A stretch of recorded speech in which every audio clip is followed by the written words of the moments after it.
j'accueille, vous pouvez ouvrir vos micros. Claude Pouet, bonjour Claude, directeur d'Arc Service. Bonjour, bonjour. Raphaël Claustre, directeur général d'Île-de-France Énergie. Bonjour Raphaël. Bonjour. Et Christophe Berfini, directeur des activités syndic et administrateur de biens à la Caisse d'épargne Île-de-France. Bonjour Christophe. Bonjour, bonjour à tous. Voilà, Christophe qui est avec nous par le téléphone, mais c'est à l'ancienne, mais ça marche, ça marche très bien Ça marche très bien. également. Il nous manque juste la vidéo. Alors, juste pour commencer, pour lancer un peu le sujet, c'est quel financement mobiliser? Ça, c'est une question qu'on peut se poser. Quelle nouvelle prime avec le plan de relance, il y a des nouveautés qui ont été annoncées. Et puis, une question, c'est comment voter les travaux dans ce contexte de Covid-19 avec les AG repoussés. Voilà comment on pourrait lancer cette conférence. Alors, Claude Pouet, peut-être pour ouvrir ces discussions.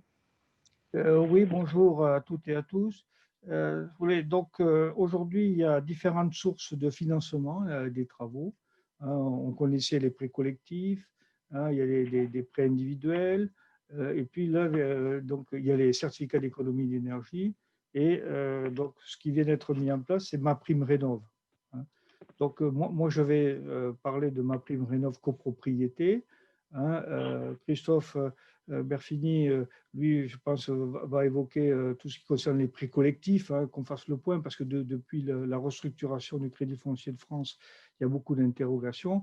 Et je pense que Raphaël va développer plus la partie individuelle que nous, l'ARC, on maîtrise moins bien, si vous voulez. Nous, on est plutôt sur le collectif, et c'est pour ça que moi, je me focalise sur MaPrimeRénov' copropriété, mais MaPrimeRénov', il y a d'autres possibilités individuelles, et peut-être d'autres possibilités avec les certificats d'économie d'énergie pour financer les travaux. Donc c'est ça l'idée, essayer de vous donner aujourd'hui un éclairage sur ce qu'il est possible de faire en sachant que ce n'est pas évident.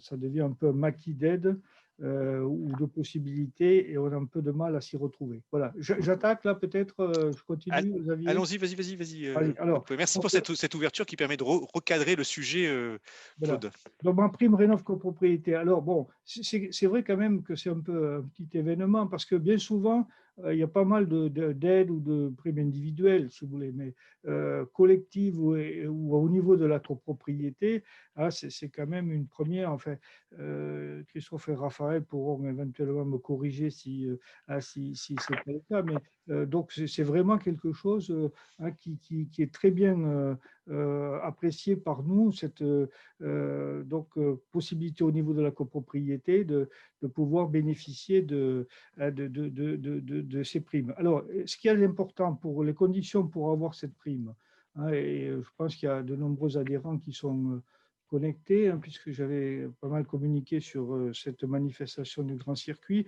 il faut que la copropriété soit inscrite au registre des copropriétés. Les statistiques fournies par l'ANA montrent qu'il y a encore des copropriétés qui ne sont pas enregistrées, quoi. Donc, la condition, c'est que la copropriété soit immatriculée au registre des copropriétés. Ensuite, la copropriété doit être constituée de 75% de résidence principale. Donc, ça, c'est important aussi, comme critère. Et le projet de rénovation doit permettre d'atteindre un minimum de 35% de gains énergétiques. Alors, il y a tout un débat aujourd'hui autour de ça, parce que comment atteindre ces 35%, qu'est-ce qu'on prend en compte dans les 35%? On n'a pas fait encore le tour de la question. Par exemple, une question qui est souvent posée, vous savez qu'il y a une obligation de poser des répartiteurs de frais de chauffage, qu'il a été annoncé par l'ADEME que ça devait apporter 15% d'économie. Bon, vous savez que nous, on conteste fortement, on a fait un recours et tout ça par rapport à ça, mais d'après les informations qu'on a aujourd'hui, c'est que ce 15% pourrait être pris en compte dans le calcul des 35%. Vous voyez, donc je vois que Raphaël dit non. Bon, vous voyez, donc Raphaël dit non. L'autre jour, quelqu'un disait oui. Bon, ouais. Donc, Raphaël pourra revenir sur ça. Donc, vous voyez, sur le périmètre de ce qu'on peut prendre ou ne pas prendre en compte aujourd'hui dans le calcul de 35%, qui nous paraît quand même quelque chose d'ambitieux ambitieux. Donc, c'est à clarifier encore.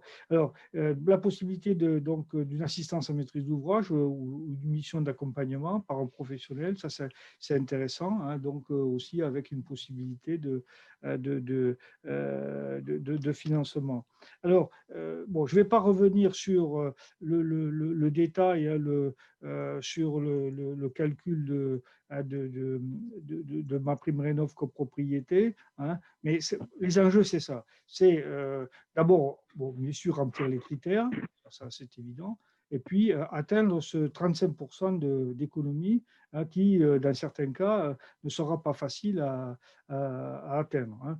Donc là aussi, je pense que Raphaël pourra nous, lui qui est un homme de terrain, qui à la fois fait de la maîtrise d'œuvre et pilote les réalisations, il pourra nous dire un peu comment on peut y arriver. Donc voilà, donc ce que j'avais à dire. Alors ces aides, MaPrimeRénov', sont cumulables avec les certificats d'économie d'énergie. Maintenant, on commence à connaître le système des certificats d'économie d'énergie qui évolue toujours un peu, mais ça, je pense que ça commence à être connu de la part des copropriétaires ou de ceux qui veulent faire des travaux, les aides des collectivités locales, les offres coup de pouce aussi.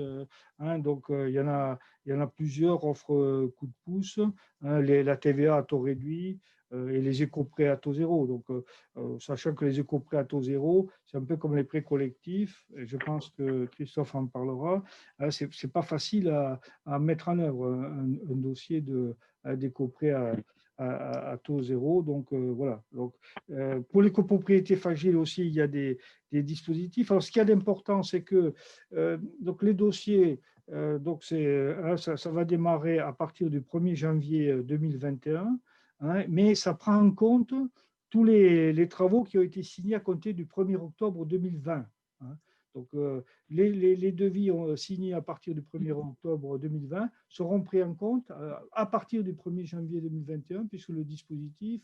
Alors, j'ai vu dans la presse, en particulier dans Bâti Actu, qu'il y avait beaucoup de demandes. Je crois que ce dispositif a beaucoup de succès. Et ce que j'ai relevé aussi, et là aussi, je vois qu'il y a des réactions, c'est qu'il serait valable que jusqu'en fin décembre 2002.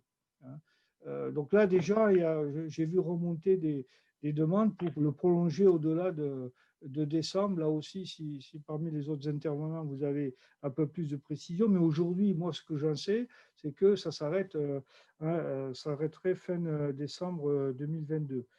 Donc, voilà. Donc, moi, je tiens à souligner que l'intérêt de cette mesure, une mesure au niveau de la copropriété, donc avec une participation collective.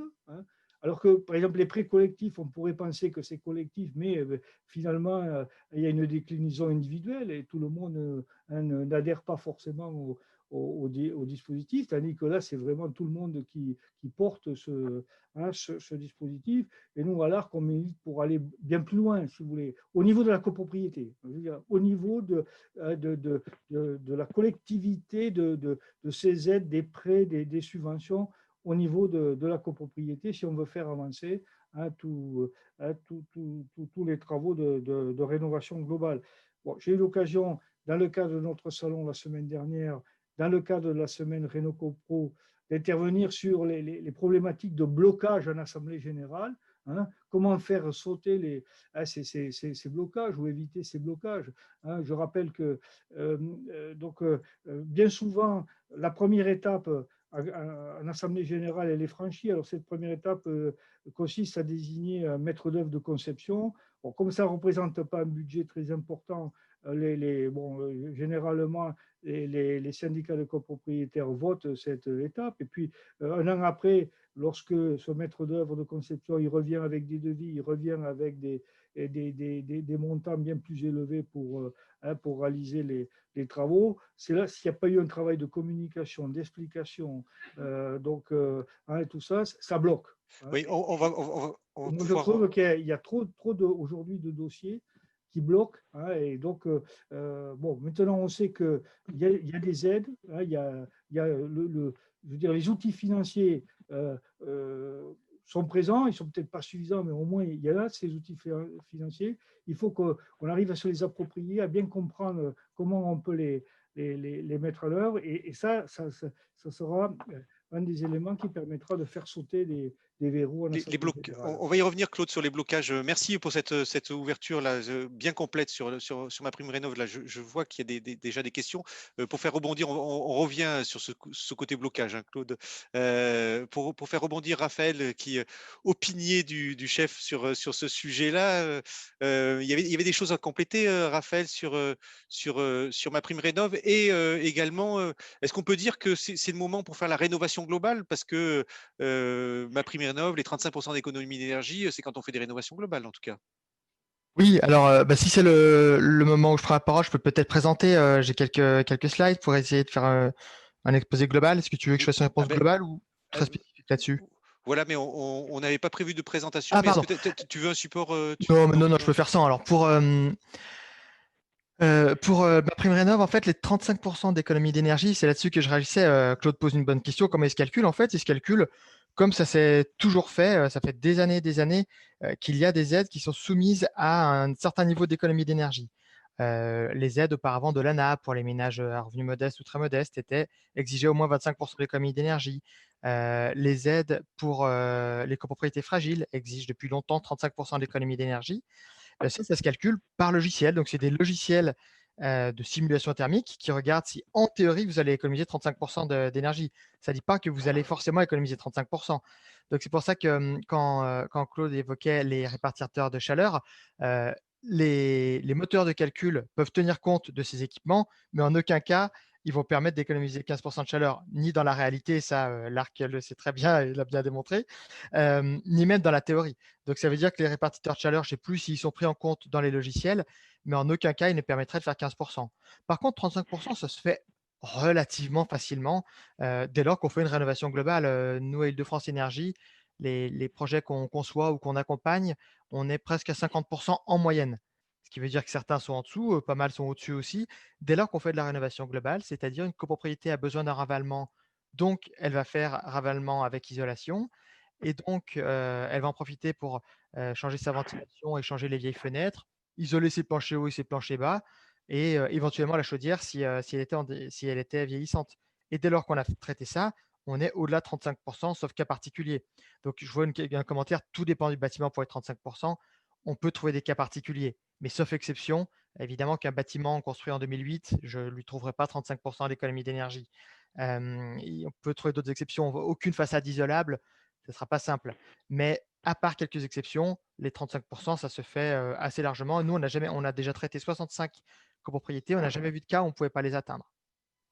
Oui, alors sur ma prime rénov, là je vois il y a des questions qui sont posées sur 75% des logements occupés en résidence principale. Comprendre par les copropriétaires eux-mêmes ou locataires. Bon, merci de votre éclairage. Oui, la règle de l'ANA, on attend les détails de l'ANA, mais on voit bien pour l'essentiel des dispositions comment ça a fonctionné, parce qu'ils se sont inspirés d'un programme qui préexistait, qui était réservé aux copropriétés fragiles. Donc les 75% occupés en résidence principale, c'est simplement qu'ils veulent que ce soit principalement des résidences et non des commerces. Là, ça peut faire des cas particuliers avec des copropriétés où il y a des lots commerciaux importants qui peuvent ne pas y avoir droit. Et ils veulent éviter de subventionner de manière importante des résidences secondaires, mais ils veulent que ce soit des résidences principales. Par contre, que ce soit propriétaire occupant ou propriétaire bailleur, il n'y a aucun problème. La copropriété est soutenue de la même manière. Donc, ça veut dire que ça recouvre la très grande majorité des copropriétés. On a quelques exceptions qui vont être compliquées, celles qui ont pas mal de locaux commerciaux, Ouais. effectivement. Alors peut-être une petite nouveauté, là, on pourra en reparler, tu en as déjà parlé, c'est qu'il y a besoin d'un AMO dans ma prime rénov. C'est peut-être une nouveauté d'ailleurs pour rappeler AMO, maître d'œuvre, enfin qui va faire quoi dans la copropriété? D'accord. Le maître d'œuvre, c'est quelque chose qui est assez bien défini. Souvent, on dit que c'est l'architecte, mais il n'est pas forcément architecte. Nous, on est un cabinet de maîtrise d'œuvre sans être architecte. On a des architectes salariés, mais on n'est pas cabinet d'architecture. Bah, c'est celui qui va définir les solutions techniques, rédiger les cahiers des charges pour consulter les entreprises et ensuite coordonner les travaux. Ça, c'est le maître d'œuvre. Et l'AMO, ça veut dire assistant à maître d'ouvrage.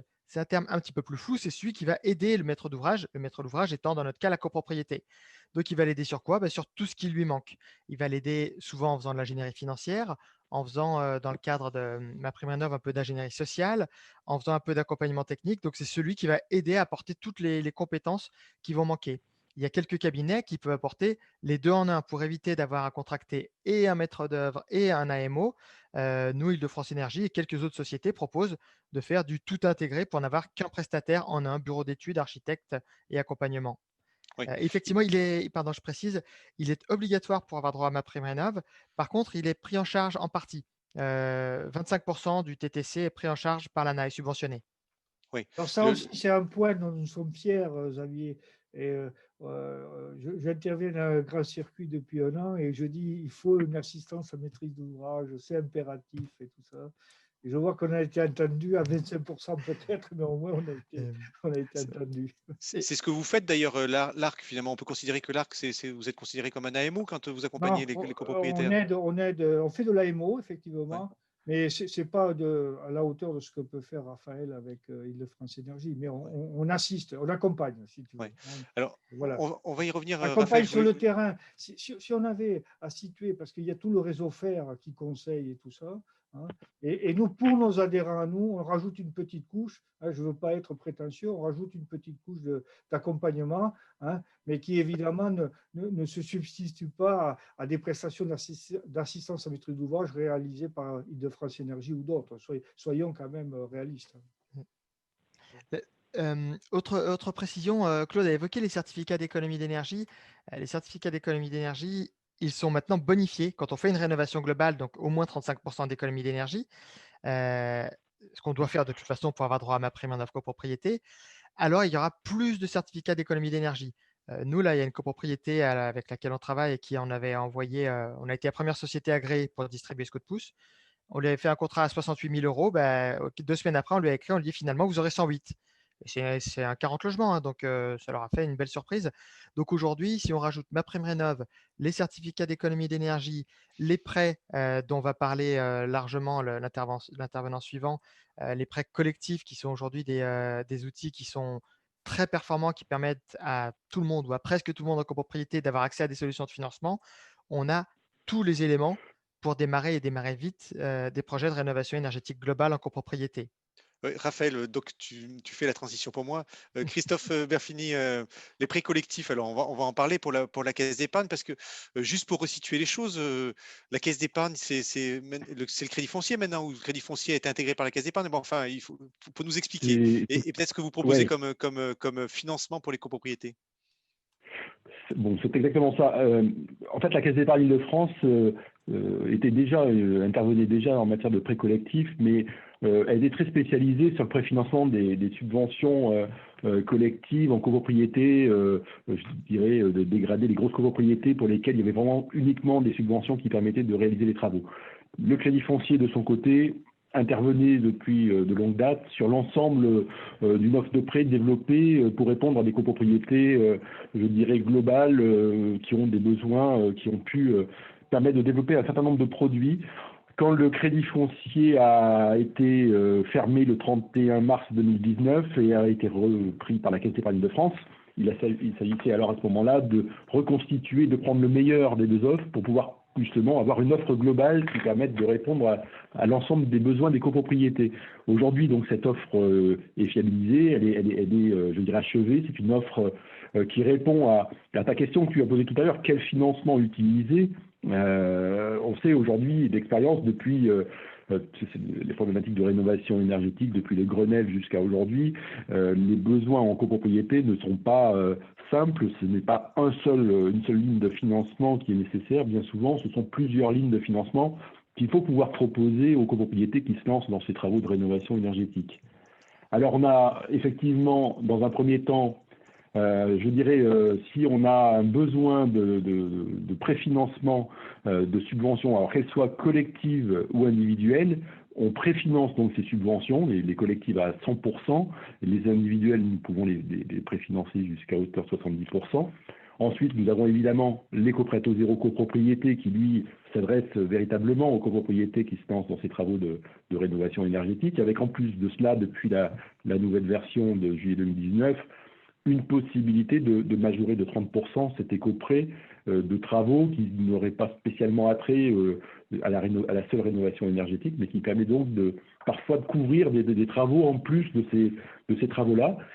Et nous avons toute la panoplie de prêts, et le plus célèbre d'entre eux, c'est le Copro 100, qui est un prêt qui permet de financer le reste à charge et qui permet surtout à chaque copropriétaire de choisir la durée de son choix et d'emprunter de 5 à 15 ans selon son souhait.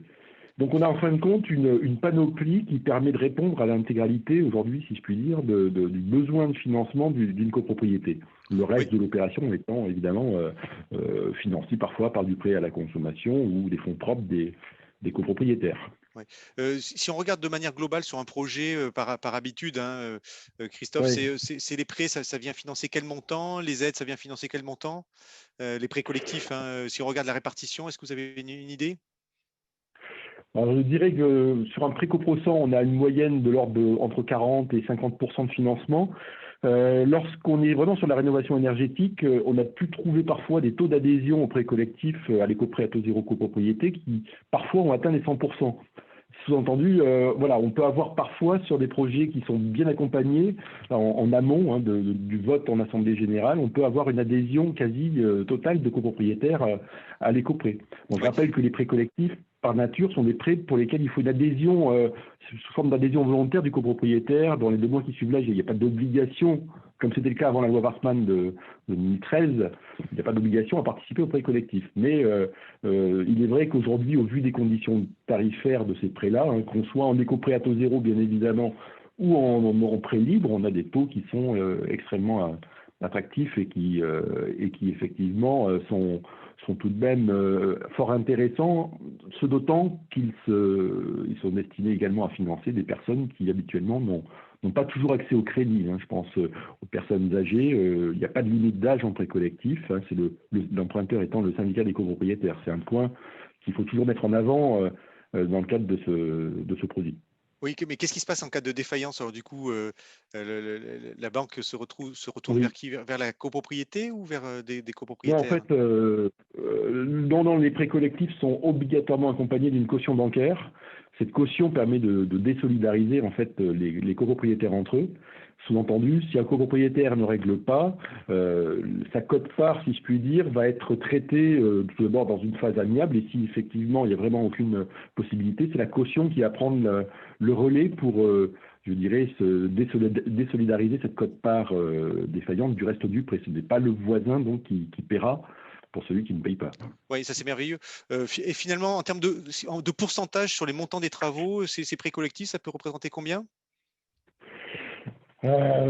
C'est aléatoire, ça va dépendre. Il y a certaines opérations où on a des subventions collectives très très importantes. Ça va dépendre de l'investissement des pouvoirs publics sur certaines opérations. Il y a des zones où effectivement ils souhaitent vraiment accompagner les copropriétés pour qu'elles puissent mener ce type de travaux. On peut avoir des opérations où on a 40% à 50% de subventions publiques et le reste se répartira peut-être entre 30% de prêts collectifs entre l'éco-prêt à taux zéro et puis les autres prêts mis à disposition. Mais encore une fois, il n'y a pas de statistiques, je dirais, sur ce type de répartition, car tout va dépendre encore une fois du lieu où se situe la copropriété, si elle se situe dans une zone où les pouvoirs publics soient véritablement complètement accompagnés. On peut aussi avoir des copropriétés où on a quasiment l'intégralité des travaux qui peuvent faire l'objet de subventions et qui sont donc préfinancés par notre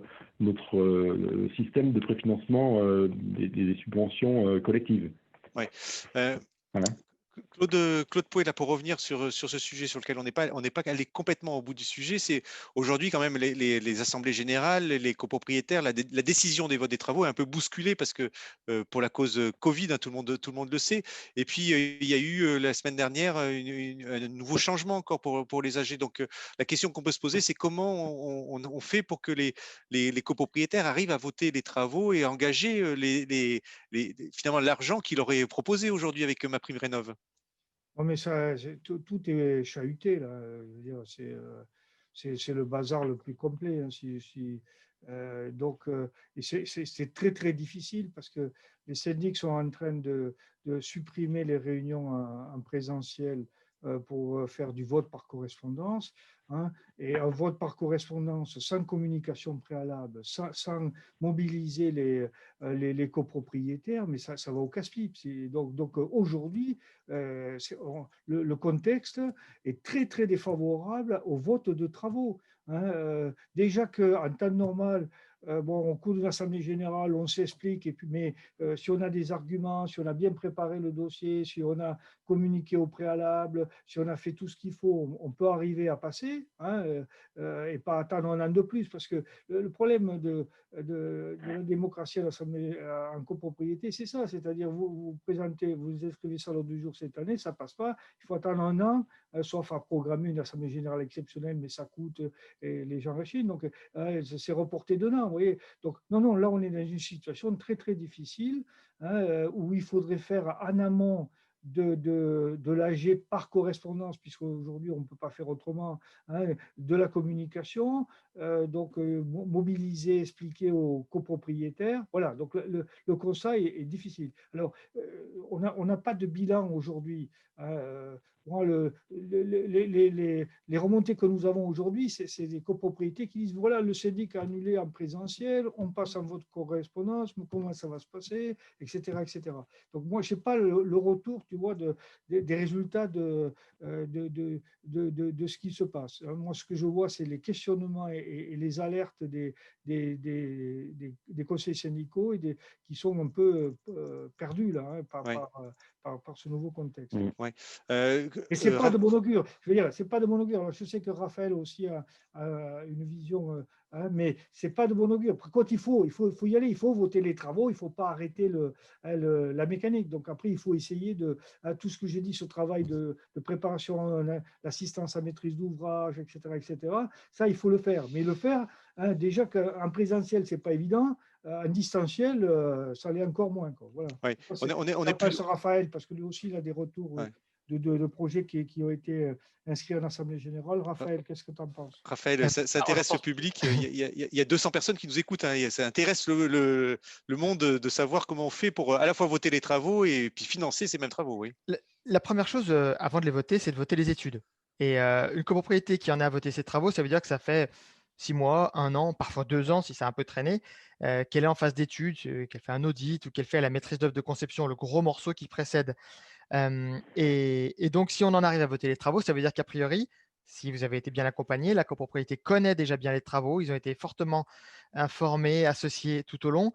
Et dans ce cas-là, ce qu'a décrit Claude, c'est-à-dire faire une assemblée générale par correspondance avec un webinaire, un outil d'échange et de présentation des dernières avancées, ça peut fonctionner.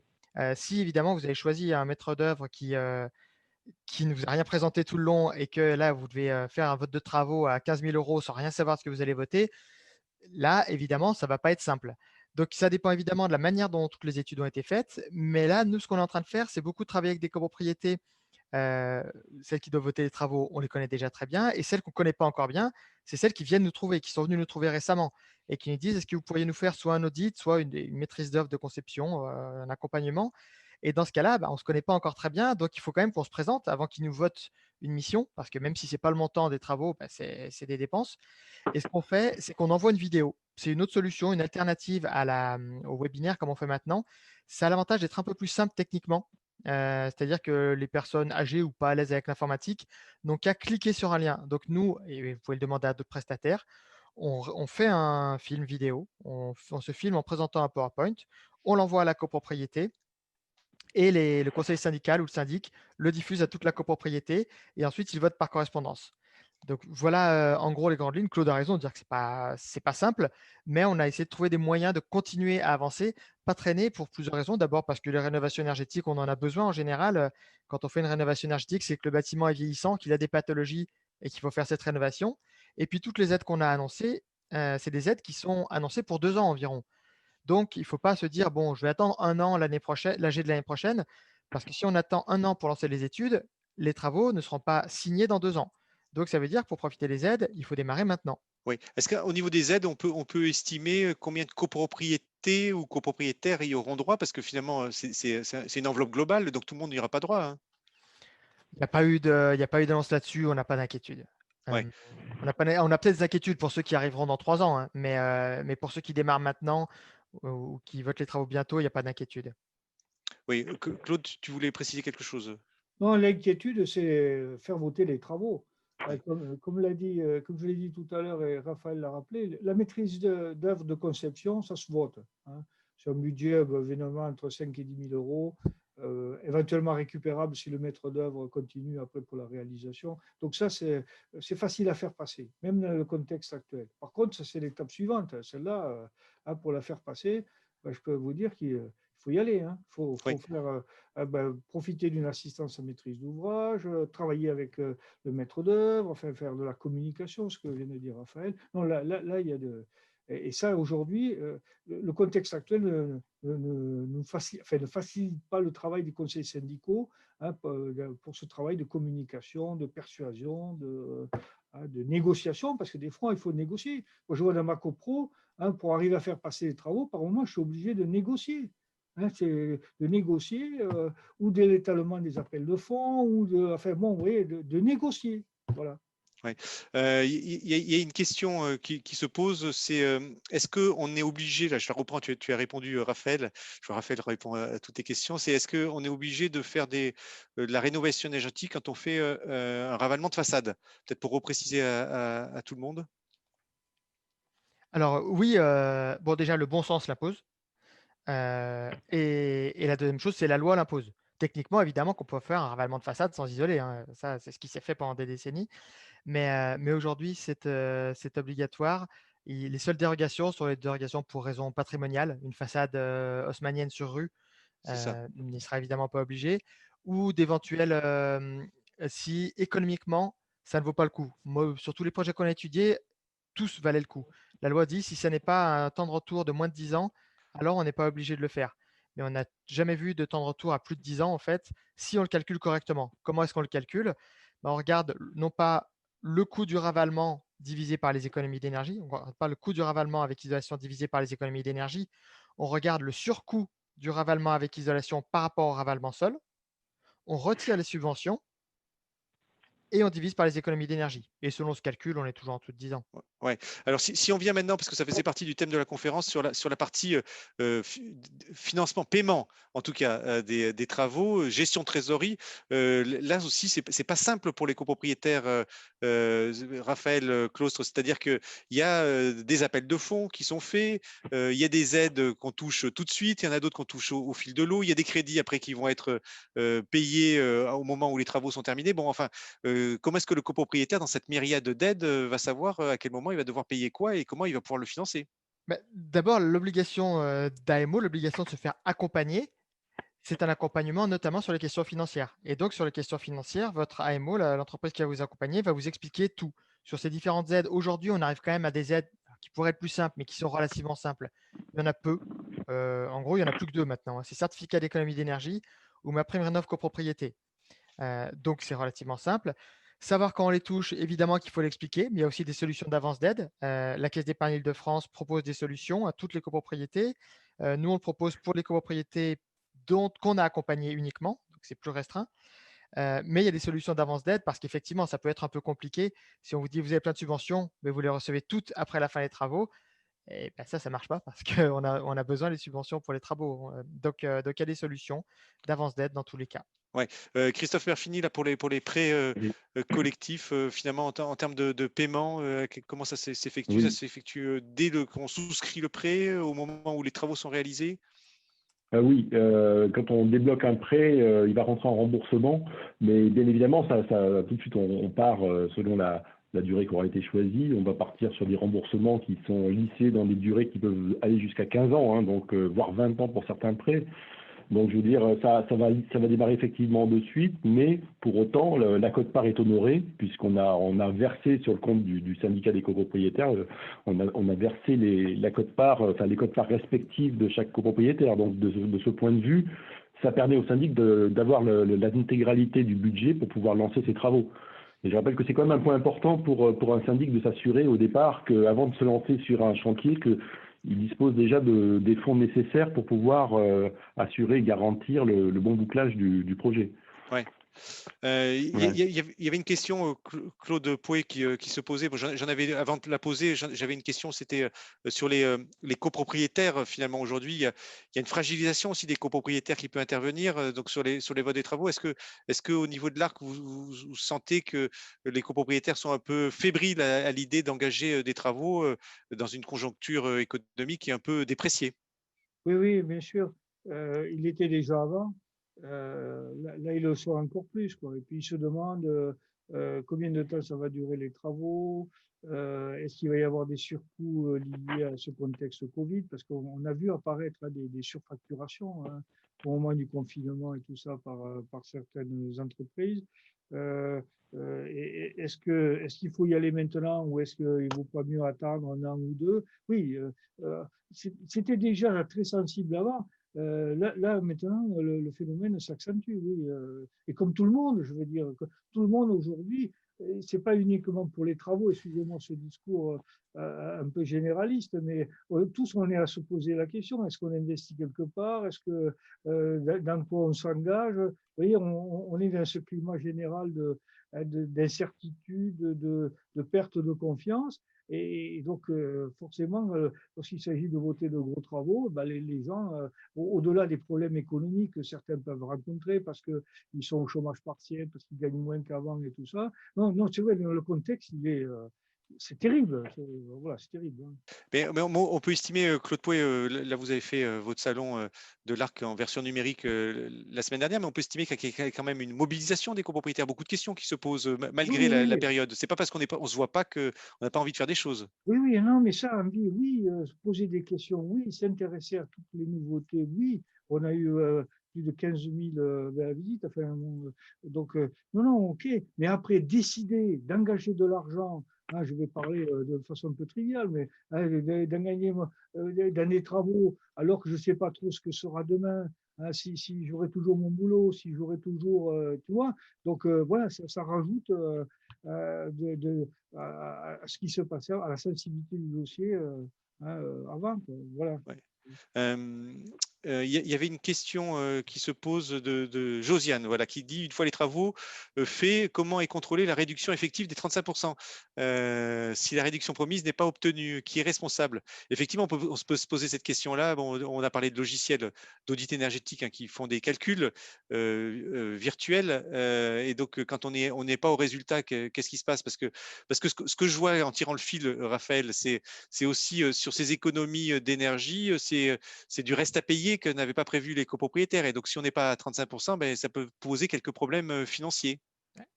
Alors, première chose, les 35%, c'est 35% théorique, c'est-à-dire c'est votre bâtiment s'il était utilisé dans des conditions normales. Or, vous n'êtes pas normaux, vous n'êtes pas des robots, vous êtes des humains, et donc, ça ne sera jamais exactement la même chose. Nous, ce qu'on fait quand on travaille sur une copropriété, c'est qu'on calcule l'économie d'énergie théorique qui nous est demandée pour déclencher les aides, et ensuite, on essaie de faire un calcul au plus proche, au plus près possible de la réalité, qui ne sera pas le même. On va essayer de regarder combien vous devriez consommer théoriquement dans votre bâtiment et combien vous consommez réellement. Et on va ajuster essayer de rapprocher la théorie et la réalité. Donc, ça va faire que dans un bâtiment où on vous annonce théoriquement, selon les calculs théoriques, 35% d'économie d'énergie, on va peut-être vous dire que nous, on s'attend plutôt à 31% ou à 42% sur le vôtre. Donc, déjà, on va essayer de vous faire distinguer cette économie d'énergie théorique et la réelle. L'exemple le plus simple, c'est des voitures. Quand on achète une voiture qui annonce 4 litres au 100, on ne va pas, sous prétexte qu'on a consommé 3,8 litres ou 4,5 litres, faire un procès au fabricant parce qu'on sait que c'est 4 litres dans des conditions théoriques normales. Et après, quand on conduit, c'est parfois en ville, parfois sur autoroute, parfois en conduite très souple et parfois en conduite nerveuse. Et tous ces paramètres changent sur la voiture. C'est pareil sur le bâtiment. Donc, ça veut dire que c'est théorique. Et vous avez deux possibilités ensuite, si vous travaillez par exemple avec nous et qu'on vous donne une économie d'énergie conventionnelle de 35% et qu'on vous dit la réalité, ça devrait plutôt être 38%. Vous pouvez soit vous appuyer sur la qualité qu'on propose et se dire qu'on devrait être très proche de ça parce qu'on s'assure que la conception et le chantier soient de qualité, soit aller rechercher une assurance On parle parfois de CPE, de contrat de performance énergétique. Moi, je suis un tout petit peu méfiant de ce type de contrat parce que d'abord, c'est une forme d'assurance de garantie, donc ça génère un surcoût. Or, les copropriétaires, nous, on essaie de leur trouver les prestations les moins chères possibles. Et l'autre chose, c'est que pour vérifier ça, il faut contrôler plein de choses. Qu'est-ce qui fait qu'on économise de l'énergie? C'est le bâtiment lui-même, mais aussi comment on l'utilise. S'il était prévu que le chauffage soit à 21 et que finalement il est à 24, bah, l'assurance ne fonctionne plus. Donc, il faut contrôler la température.